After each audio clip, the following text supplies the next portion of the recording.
Hi, and welcome to the SheGeeksOut podcast, where we geek out about workplace inclusion and talk with brilliant humans doing great work, making the world a better and brighter place. I'm Rachel. And I'm Felicia. In this fun episode, we got to speak with Dr. Charmain Jackman, who is the founder of InnoPsych. We talk about challenges related to mental health support in BIPOC communities and her work in providing greater access to therapists and psychologists of color. We also touched on her entrepreneurship journey with InnoPsych and how we can translate some of what we know from therapy work into the workplace as emotional well-being. I am excited for this. But before we get on to that, yes. Did you know that we have a ton of resources available online? You can check them out at sgolearning.com. If you want to learn more about ways to mitigate bias in the workplace and the world, we've got you covered. Sign up for our mailing list at shegeeksout.com/podcast for free access to our mini course on psychological safety in the workplace and learn more about what else we have to offer. All right, let's get on to our discussion with Dr. Jackman. Hello, Rachel. Well, hello, Felicia. And hello, Dr. Charmain Jackman. We're so excited to have you here. Hello there. You're the founder and CEO of a company called InnoPsych, which is a mental health platform focused on therapists of color. Really cool. We've actually interacted with you before. You've spoken at one or two of our events. It's great to be able to chat with you like this. I would love for you to tell us and our listeners what your origin story is. One, thank you for this invitation. And I love getting to chat about mental health, all things mental health. My origin story. So I was born and raised in a small island in the Southern Caribbean called Barbados. It is an idyllic place to be, and I wish I was there right now. Me too.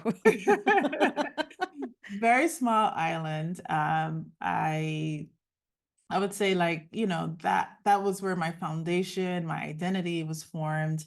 Very early on, I knew I wanted to be a psychologist, though. So even though I'd never met one, except on TV. But so that was a part of my huge upbringing. My parents divorced when I was about 10, and both parents remained very involved. But then I had this desire to leave my island and spread my wings and really experience different cultures and pursue my dream career being a psychologist. So I think that's part of a bit about who I am. And I love my island food and love also sharing my culture with my children. So that's a big part of who I am. Why was there this sort of innate interest in being a therapist or psychologist if that was not something that you were exposed to? I think there are many reasons.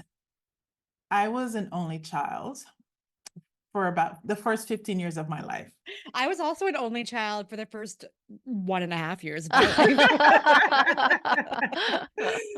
But I know, like, I was definitely an introvert, very quiet, very shy, but I observed people, I watched people. And now I kind of talk about it as a calling, but I just had this innate desire to understand people and be curious about people, but also to help people. And so I think that was definitely something that was formed early on. And then I used to watch this show, I'm aging myself now, but called the Bob Newhart Show. And there was this quirky white guy who was a psychologist. And he, had this, this business talking to people, and he also had a bed and breakfast.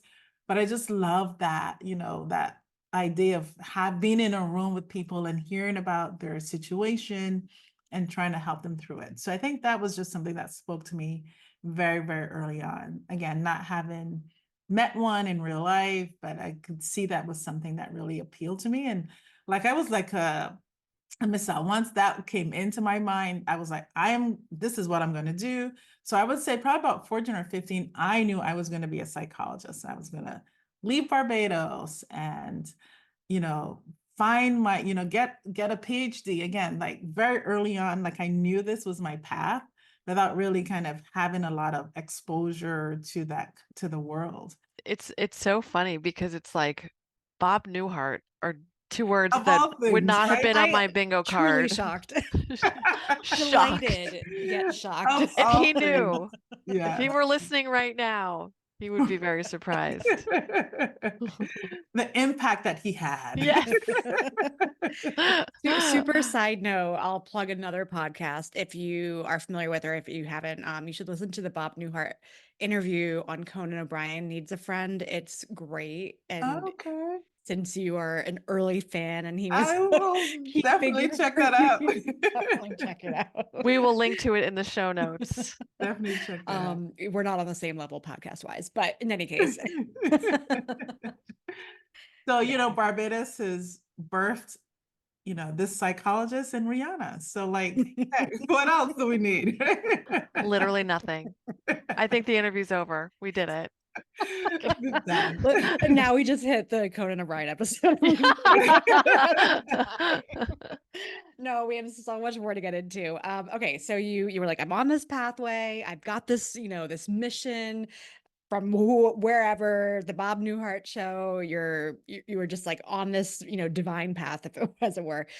So then talk about how you actually started InnoPsych. Like, what inspired you to start that? Because you were, as you said, you were more focused, I think, initially on becoming the psychologist, getting a PhD. That's a leap from being a PhD, being a therapist, psychologist, to actually starting a company. So can you talk a little bit more about that transition? Yeah, and I think, I had always known back then that there were two things. I wanted to work in a school. I wanted to be an adult young people could talk to about anything, because I didn't have that for myself. But I also knew I wanted to have a business. So in college, I double majored in psychology and business. But then the process of going through grad school really extinguished my desire for entrepreneurship. It went deep. It got buried because the focus was on, being a therapist, and they didn't really prepare us to be business people. And I'll talk a little bit about that as well. I worked in schools. I got lots of experience. My last job was working at a high school. But during that time, I was coming into this idea of what is my next career going to look like? What is the rest of my career going to look like? I'd done my dream job.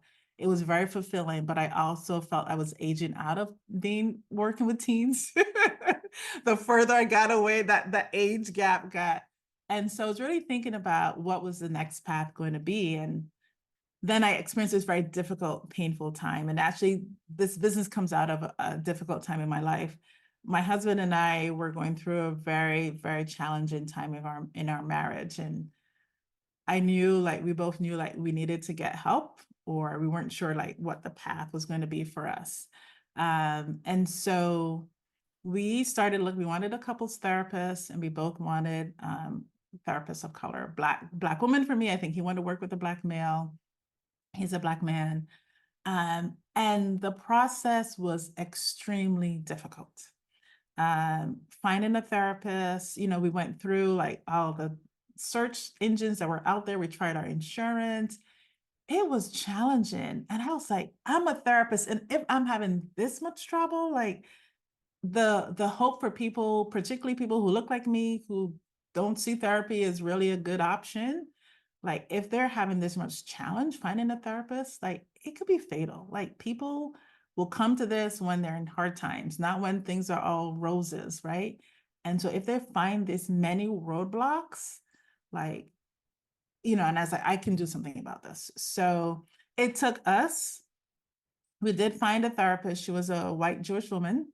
We were like, we're gonna go with her, but it was about 6 months before we could actually get in to see her.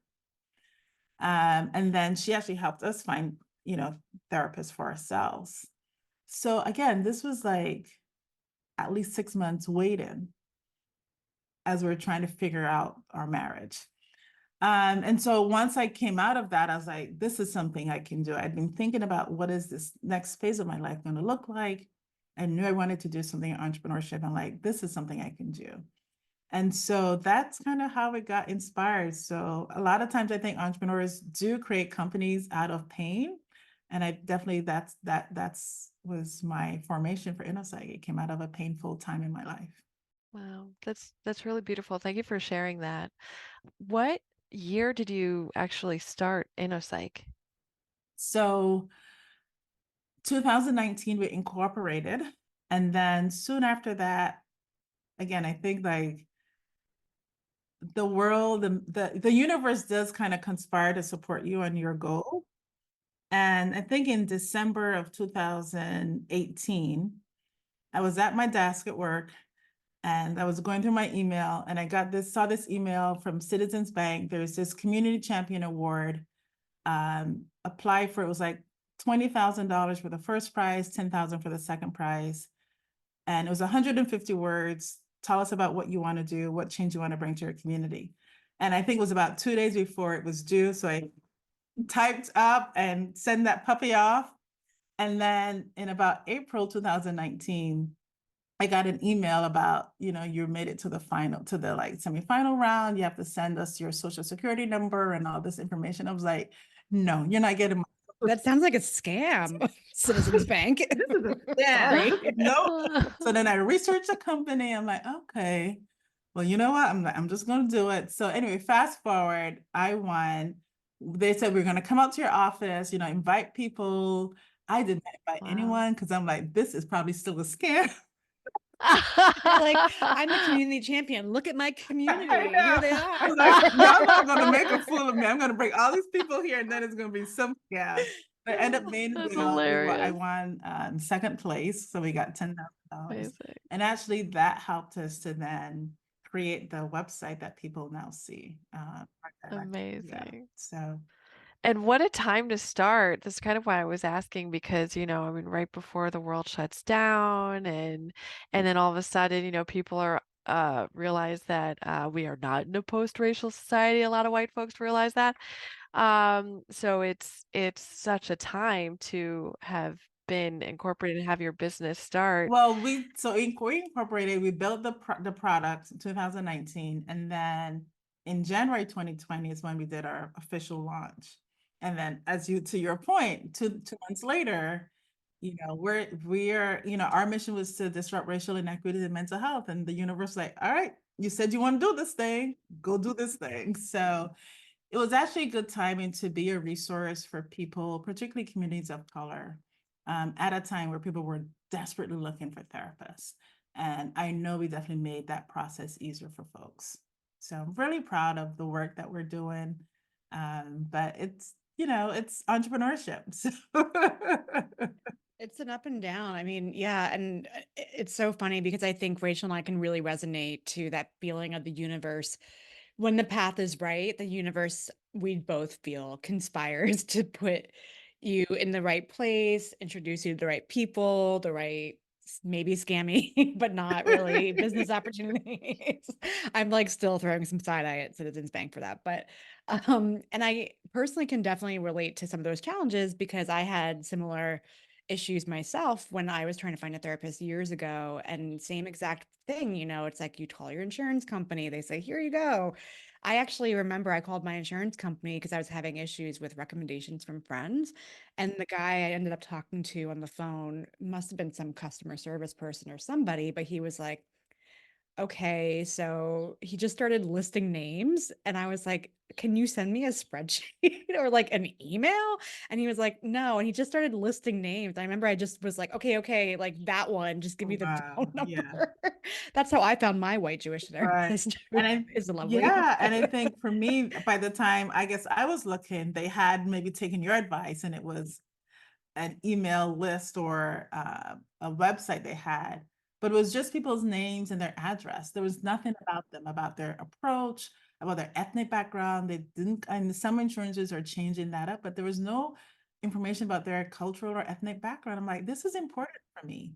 Like, I don't want to just go to someone who I have to explain my identity and my path. And, it was just like, so lots of work there to do. So that's why I think when we launched in January 2020, there was probably just about 2 or 3 other websites or directories that I was aware of. But by the time we launched, there are like 20. I remember someone put out an article with, I was like, wait, what? You're like, wait a second. So I'm like, well, yeah, and everybody needed this, but the market had then flooded with these types of directories too. Well, and I think that point, though, that you mentioned is so critical because when you're talking about finding a therapist, it's not just about finding a human body to talk to. It's about finding someone who not only relates to you, can help you, but who aligns with your values, who can understand some of the issues. And we'll talk more and we'll get deeper into some of these challenges and considerations, especially for people of color looking for therapy help and some of those things to navigate. But I know for me personally, going into 2020, that therapy was such a lifeline. And I was never more grateful to find out that my therapist was aligned with me, and I truly didn't know, right? Like until I had some of those first couple conversations in like March, then May, June 2020, I didn't know if we were aligned, and thankfully we were, but it could have gone in a very different direction. And even now, like there's still things always happening around the world, and I'm like, are we on the same page? Like, am I fully safe in this space? And you want to be safe in a space. But you mentioned a lot of other stuff out there. And so, let's talk a little bit more about that. Rachel, I'm going to tag you in for this next question. Yeah, yeah, I was just curious. So there's, BetterHelp is the site that, this podcast episode is not sponsored by BetterHelp, one of the few. But Yet. I am curious about sites like that are like that are now these big directories like you mentioned. How has that impacted your business? Yeah, I mean, I think that one of the things that gives me pause, and this is just my philosophy around getting support, therapy support, is like, I'm excited that there are a number of ways that people can access resources, right? Because at the end of the day, that's what's most important. We don't even charge for our therapists for our website or people to use our service. It was part of our initial business model, but I just abandoned that given the timing that we launched. So I won't be able to get help. So to me, it's meant that I've had to evolve though, right? Because it's not a revenue generating product, and we're not a nonprofit, we are a for-profit, that I needed to find other ways to tap into revenue. And so it's just, I think that's also part of the journey of being an entrepreneur, which I didn't necessarily learn. I thought that this journey was like this. Although, it's funny because my mom was an entrepreneur. I saw her kind of she was grinding in her business. So I knew there's a grind that was part of it, but I never knew all these ups and downs would happen, or things would move much slower than, like, I thought, like, once I launched this directory, like people are going to be flooding the gates to get on the site. And I was like, no, slow, you got to do the work, right? There's so much work you have to put into it. So recognizing that this journey requires that you evolve, like you have to constantly think about, where's your business going next? Who are your customers? And so it required me to evolve much faster than maybe I had planned. And so one of the things that came out of that is that we started focusing on workplace well-being.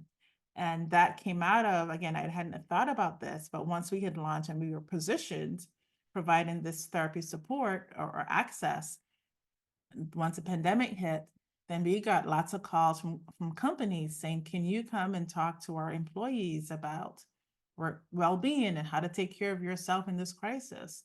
And then a few months later, it was the racial reckoning surrounding George Floyd's murder and Breonna Taylor. And then it was like, well, can you help our employees of color or talk to our organization? So then it was like, oh, this is something that we can do. We have this unique experience. We are a company with therapists and mental providers, and we have a unique perspective on helping people navigate crises. So that evolved as a revenue generating aspect that we had not anticipated. Oh, that is so good. But I have to just add that I can relate to you on like thinking the floodgates are going to open. And there was one time, one of my favorite like SGO stories is we got put in this really well-known newsletter. It was like the Fortune newsletter. Yeah. And I like contacted our hosting company to like prepare them for the flood of people that were gonna come. And it was like nothing. I'm like dying over here because I remember that so vividly. We were like printing it out Oh and my had like, gosh. paper copies, and we're like, oh my God, like people are gonna be beating down our This is doors. It it. was total crickets. Right. We did it. We're like, Felicia, we're like, we It's gonna did it. crash, We right? made it. The website was gonna crash without. Yes, I hear absolutely was you. gonna I feel, crash. yeah. New York Times, I've had some of those Oh yeah. moments, it's like, yeah, nice. I love that you pivoted. And that was a really smart move. I think being in the corporate space is great for many reasons. So congratulations on that. We just touched about on your sort of your evolving mission, but I wanted to talk a little bit about how this coming month, July, is National BIPOC Mental Health Awareness Month. And I would love to know what you think some of the unique challenges or considerations are to keep in mind when we talk about mental health, specifically in BIPOC populations. I think that and thank you for highlighting that. We really appreciate that and um, use it as an opportunity to kind of, again, build more awareness around mental health and well-being for BIPOC communities. I think some of the unique challenges, first is, which is why I started the directory, right? It is the recognizing that there are not that many therapists of color out there. So, for example, psychologists, Black psychologists represent 3% of all psychologists, 3%. And then psychologists of color represent about 15%. And then the numbers get a little bit better for social workers and licensed mental health counselors, probably in the 20%, maybe 22%, but it's still really low. And so I think that, mental health is something that our communities are wary about. And I always say for good reason, right? The medical industry, the healthcare industry has not engendered a lot of trust in our communities. And so people are wary. I think that a lot of even the way that I was trained to be a psychologist, um, centered whiteness and colonial and white supremacy. And so as soon as I got my degree and I started working with young people, I had to learn like, oh, this is not how I was trained. This is not going to work. Some things will work, but there's a lot of things I had to pivot to really be more culturally competent in my work. And so I think that is another issue that people see, when they think of a therapist, my image doesn't come to mind for folks. And so we haven't been very visible. I think we're seeing changes in that right now. So this idea that you're going to try to change me, there's a stigma around that. Again, which all comes, it's there for a reason. And so I think those are some of the main barriers. And so part of with InnoPsych, our education, we've had a number of podcasts and different ways which we feature therapists. We have them talk about their own journey, about their perspective on healing, how they have healed, right? It's really about kind of peeling back and opening that door to the therapy room so people can peek inside. It's very mysterious to understand like what happens in that room. You're going to share all your stuff with this person that you really don't know. And so part of our work is like just demystifying that process. I think some of the other challenges is that, let's see what I have here. I think there's some of the language also that we see around mental health, like words such as crazy, really also create barriers. So I've really tried to strip that word from my vocabulary. Mental health is a very loaded word. So I talk a lot about emotional wellness and emotional well-being. I think about mental health on a continuum. So there's a lot of work that I'm doing around education to really help people understand. One, first to prioritize your well-being. And I think the other thing that I think sharing my story and having people share their stories have been super helpful. But I also talk to people about therapy is one way that you can heal and get support, and offering people other options and sharing what those are, I think is really helpful. Because, it's just some of the ways in which we're raised culturally, whether it's our religious beliefs, there's a lot of faith communities that think that mental health doesn't exist or it is centered, it comes from out of evil. And so people have a real challenge in thinking about therapy and their well-being in the same conversation. And so it's been a lot of that. How do we shift up these narratives? How do we help promote more positive understanding about what mental health is and why it is important? Yeah, all such important things. And you're kind of like touching on some of the questions we're hoping to get into deeper with you, which is great already. I know personally from personal experience and also from doing this work that when you start talking about mental health and therapy in communities of color, there are so many barriers for a lot of the reasons that you just named. And there can be some real pushback against it for, again, the variety of reasons that you've touched on already.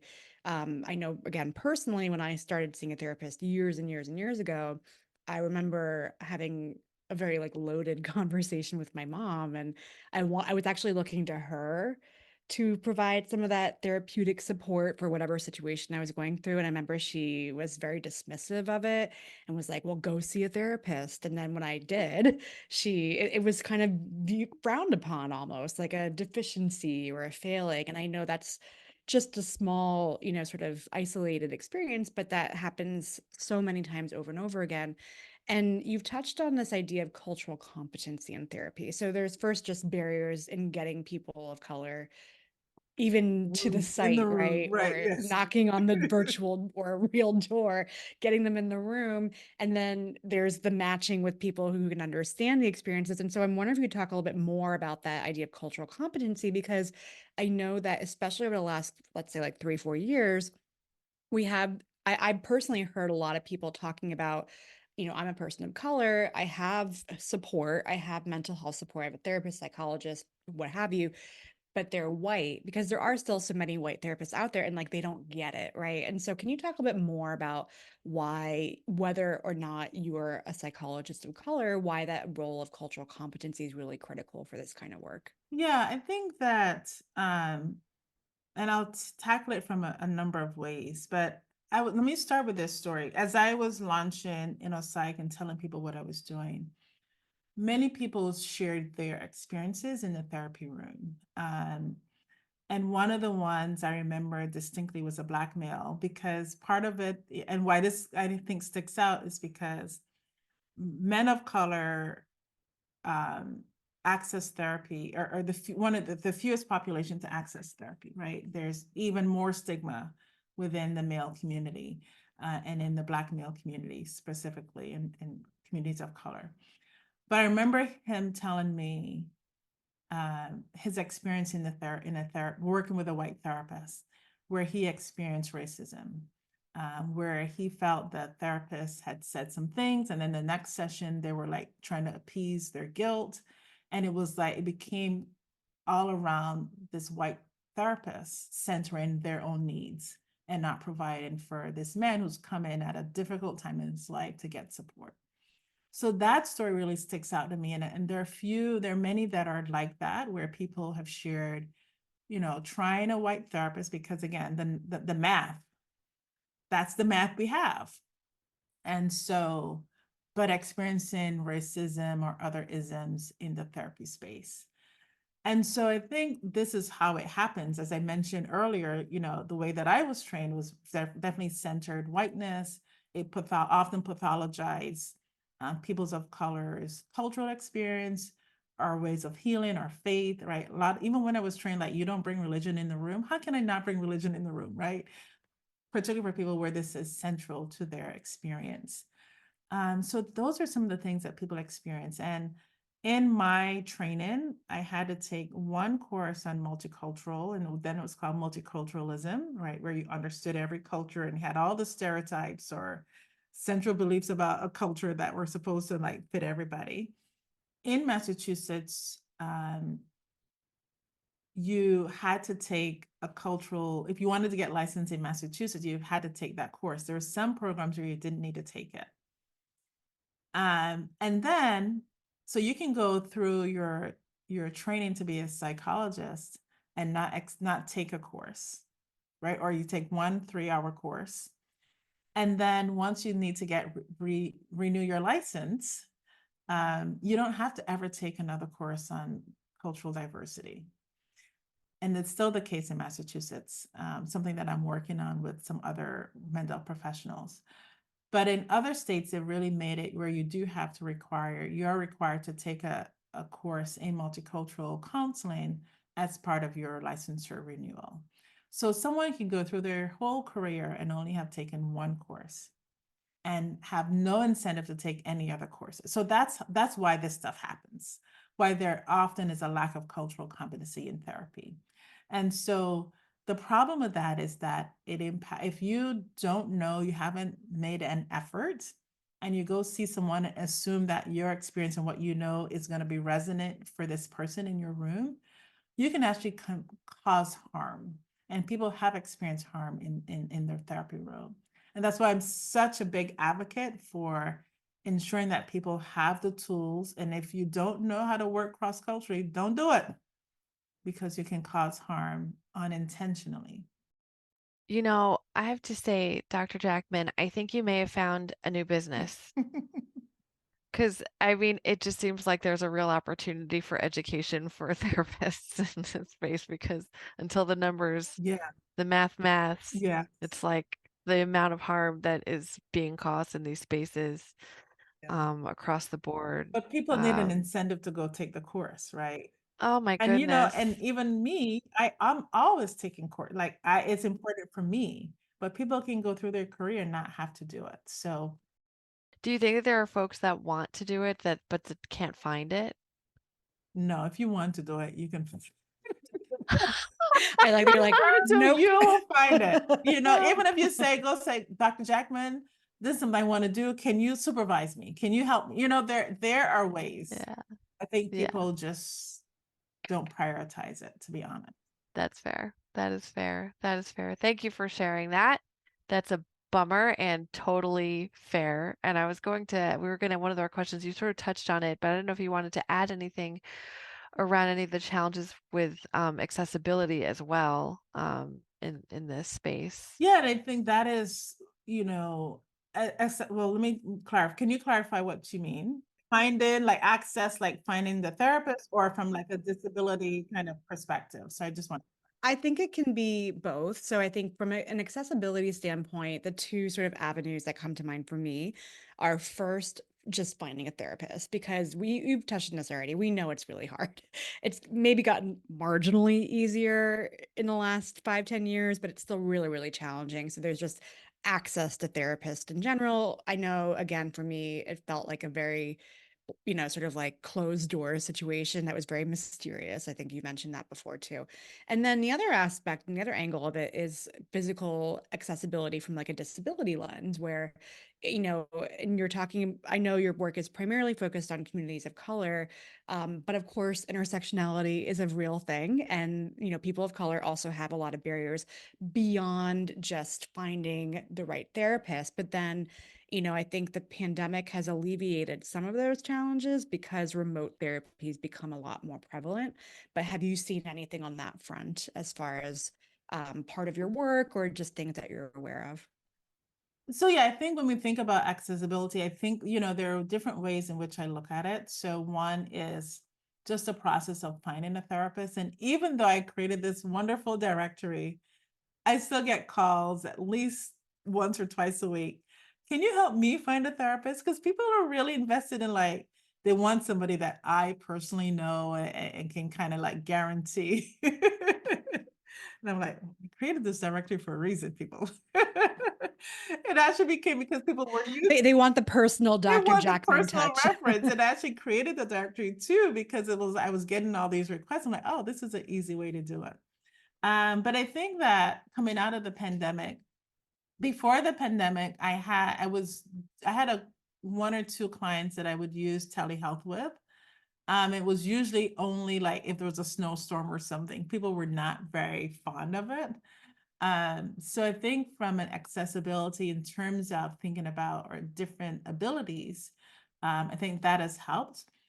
But it's not a cure for all, because there's some people who that is not their preferred mode of interacting. It doesn't feel personal enough. We also have people, if you're living in a household with someone else, privacy, right? Walls are thin. I actually had one client who would actually do her session in the car if her partner was at home. And we also have technology. We noticed that access to high-speed internet is not available for everyone. And so while telehealth is a great option, it doesn't work for everybody. So I think there are some challenges that we're still kind of navigating in finding that space. My practice is now fully remote. I know a couple of clients were came on, kicking and screaming because it's not their preferred mode. But I'm seeing some really exciting things. One of my colleagues, she just completed this ecotherapy. So where you actually have your therapy session outside, walking in nature. So I think that they're really, I've never heard of that before. yeah, That's so it's really interesting. cool.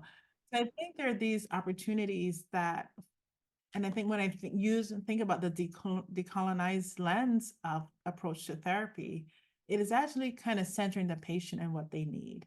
And I think we can listen more to patients. It can be very exciting about how we can actually shift this where it does work for everyone. Actually, just came off a call with another person who started a company called Art Pharmacy. And so they work with mental health providers, healthcare companies, and actually prescribe art experiences, so cultural experiences, which again is fascinating. So if we can kind of disrupt that therapy is the only way, and what are other ways that you can heal and you can find well-being, I think it just allows us to expand that perspective on healing as well. So interesting. Thank you for elaborating further on that. Let's talk about now going back into the workplace context. So I know you mentioned that you are doing more in that space as well. And two topics that we see very commonly brought up are burnout and trauma, obviously, very prevalent, and especially in these days, and much more commonly discussed now at the workplace, whereas even a couple of years ago, it was not a topic at all. So, in your opinion, how can leaders of organizations create emotionally safe workplaces for their employees? I love that question. And one, come talk to Dr. Jackman. Because we really Love There, you heard it that. here. Yes. really dive deep into this. And I think that, one of the things that the data speaks very loudly in that workplaces, when we ask people what's your level of stress? We see that over 60% of people describe their workplace as stressful. That's actually a question that we've answered in our data. We get 60% of people will describe their workplace as stressful. There's increasing amounts of burnout. I've had about 2 bouts that I talk about publicly. And I think in our technology driven world, we expect people to do more and more with less and less. And so, of course, the outcome is that people are going to be extremely stressed, but still also feel this pressure to get everything done in this 8 hour, 7 hour, whatever our hours are supposed to be. People work long hours. And so I think that there has to be a recalibration for leaders to prioritize their people over profit. And, it doesn't mean that you're going to lose money. Actually, I think people end up winning, which I hate talking about people in terms of the bottom line or money perspectives. But when people feel valued, that they feel that they can attend to their well-being, people actually, their satisfaction increase and their productivity increases. So I think that it has to come from the top.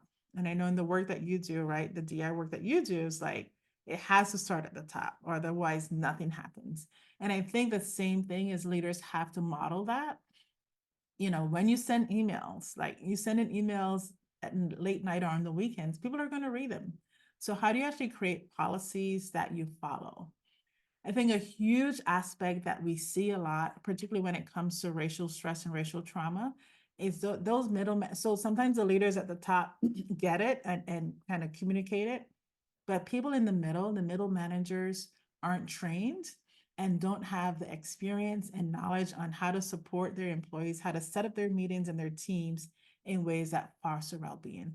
So that's one of our big approaches is how do you, and looking at it from a training perspective, how do you actually train your managers to actually kind of hold a culture that your company wants to ascribe to? And I think that's a huge part that we see, and people have shared with us. Middle managers just don't have the experience, expertise, and they are the gatekeepers in well-being as I see it.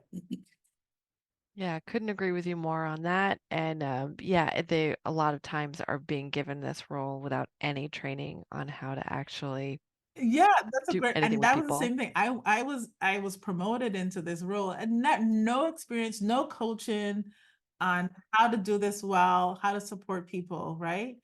Uh, and I think what we see with racial trauma is people move from one job to the other, and they've never healed and never addressed or processed the hurt that they experience in one business environment. Then it just gets elevated, and if they're promoted to leadership, it just just becomes people who have been hurt people. That's right. And it just yeah, the ripple Yeah. effect is so massive. Thank you for sharing that. And since we're also talking about the workplace, obviously AI is a huge part of that these days. Do you see AI influencing the work that you do, and if so, how? Yeah, we've actually am on an advisory committee for part of the American Psychological Association. We are finally looking at how to think about technology and how it impacts our field. And I think there are ways, I would say psychologists, we're like the last to get on tech. We are definitely tech That's folks for the funny. most part, not all of us. Myself included, I'm like, Healthy right, skeptics. healthy. I That's like it. that. I like that. I think that I have started to embrace it a little bit more. A lot of my work is not the direct um, individual therapy. I still do a little bit of that. But I think there's AI where you can help, in terms of your therapy notes. I think there's a huge piece around client privacy and confidentiality that I think about when we think about AI, because it relies on data, right, from our clients and from our sources. I also think about it. I've done a lot with marketing, writing letters. Like, I like, okay, so I write my letter and it's like, okay, make it sound this way for me, and it's like, ooh, I like some of that. So I think that AI does have an opportunity, but I think it is the same mindset that we have to think about. How do we make sure people are still centered? I don't think an AI would ever be able to take over what I do. um, and there are a lot of people who like the interpersonal, who like the realness of being with a therapist. There's some people who will be fine like using a chat bot to get their support, right? So I think that AI offers us choice and options. I think I always get concerned when you think you're going to replace people in that way. So everybody, there's a little piece of the pie for everyone, and if we can think about it that way, I think it helps. But if you think we're going to just replace therapists with all therapists with chatbots, like, that's not going to work. What about robots? No, I'm especially when kidding. people talk. Are you kidding me? No. I'm just imagining like in the future, you sign on to therapy and this like generic, racially ambiguous face pops up and it's just like, and how does that make you feel? All Oh my right. gosh. It is not going to work. And I think about, there's a generational gap in, like, you see the younger generation being more open, talking about seeing a therapist. Felicia, when you talked about, talking to your mom, and she had a supportive initially reaction and then a not, right? I think we have to also think about the different generations. How are we supporting them, right? They're not going to talk with chatbot, right? For the most. Oh no. I mean, I can't even get my mom to see an actual therapist, which thank God she doesn't listen to this. She needs one, but and I've accepted that her children, including me, will be that role. I was also reminded as you were talking just now about the BetterHelp scandal from I think last year actually, where it was revealed that they had sold their customer data, and then that data was being used for, targeted advertising. And that just feels like such a betrayal of the whole point of therapy, which is to have these really sensitive conversations in safe spaces. And with the rise of these companies and tech, I just think that's a ever present danger or consideration to be aware of, if you will, around, sort of the downside of using these tools. Um, but let's switch gears a little bit. So you spoke at TEDx Roxbury in May of this I year. Very, very know. exciting. So just tell us all about that experience. Thank you. It was a humbling experience, and I do a lot of speaking, and I'm always like this person who is always, I'm looking at my vision board here. It was on my vision board, something I wanted to do. They actually applied in 2019, didn't make it to the finals, and I waited a year. Last year I was supposed to apply again, and I was like, I didn't feel it, missed the deadline. Um, and the process was great. I would say there's coaching that's provided. You kind of write your own talk and then you get feedback on your talk. And I would say the first few versions of my talk, actually I shouldn't say talk, my TEDx was like a workshop that I might lead around racial trauma and workplace well-being. And then my coach was like, well, where are you in this thing? Like, TEDx is different. Like, you got to bring some of you into this. I'm like, I'm the therapist. I do the educational piece. You're like, I'm holding the space for you. Yeah, right. They're like, So it was really a process of having to then reflect on kind of my journey and think, how I connected to this topic and why it was so important. And I think that process was actually in its own self-healing for me. And, I talked, I hope people will listen to the TED Talk. Um, I share a lot about just stuff I had experienced. And there's so much that I had to cut out because, there's only 15, well, we were supposed to get to 10 minutes. Mine was about 15. There's so much that I then was like, all right, we're going to put all of this in there. Like, okay, well, you can't go half hour. Like that doesn't work. But I think it was a healing process for me. And a lot of people have said, like, I didn't know you were going through all of that. And I think that's part of the therapist thing where I'm like, well, I'm the therapist. I got my stuff together. And I think it was really good for me to be a little bit more vulnerable and sharing kind of my own experience. And I think it is helping people already, even though we're just probably about a month out. But I really wanted to share how not taking care of myself. I had two very dramatic, I don't know, significant wake-up calls in my process. And, I think I get it and taking action steps to actually take care of my health better and prioritize myself. Part of that was also kind of changing careers or changing the way that I work. So leaving a job and being a full-time entrepreneur has really been important in that process. Making more time for me, my family.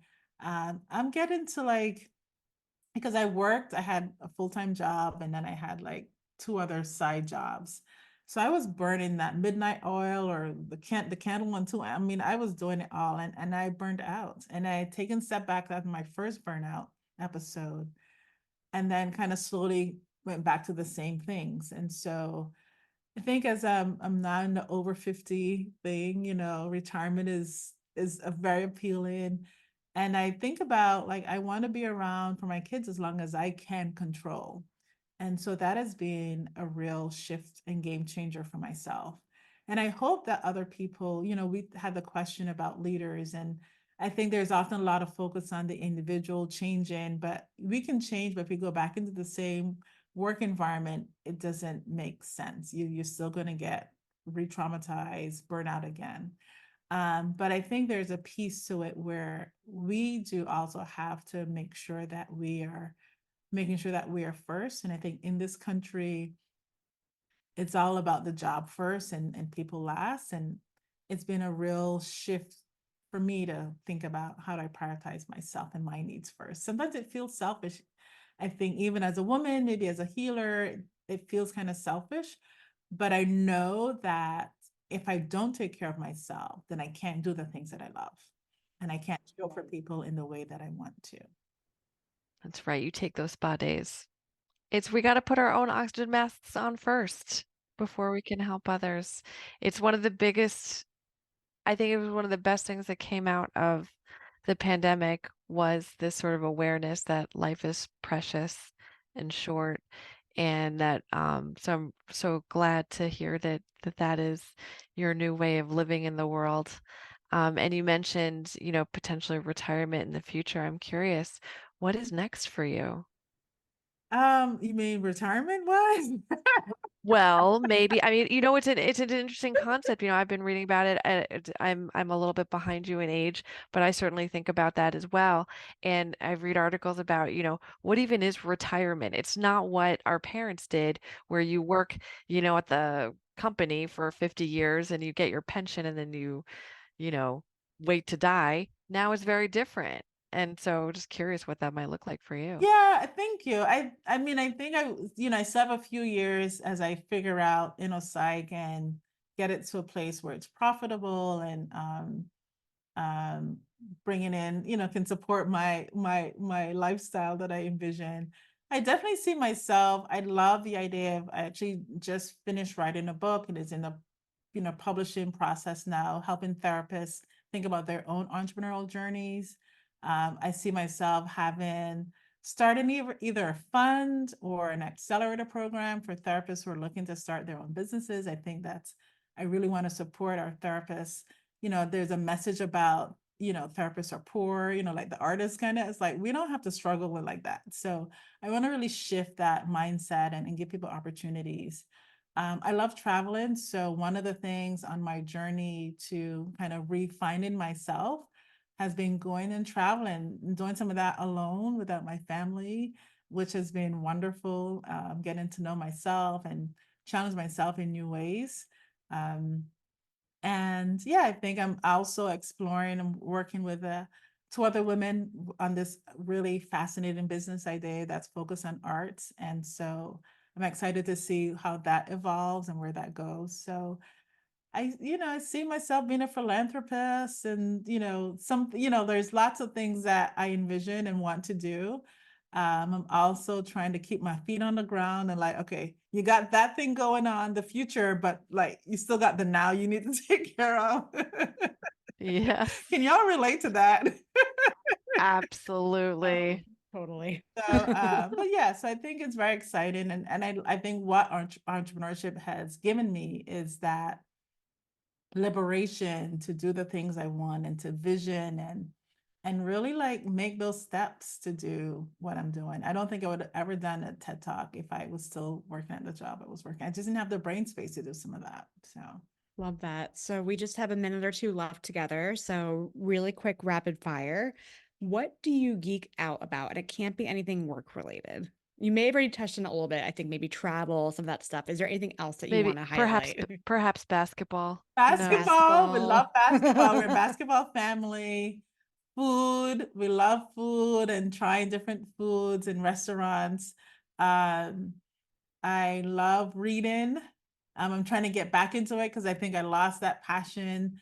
But then travel. And one of the things it's like, okay, so when I travel, like, what is the hard thing you're going to do? What is the thing that's outside your comfort zone? So I've been trying to do that and it's been fun. Can you give like one example of a hard thing that you did while traveling?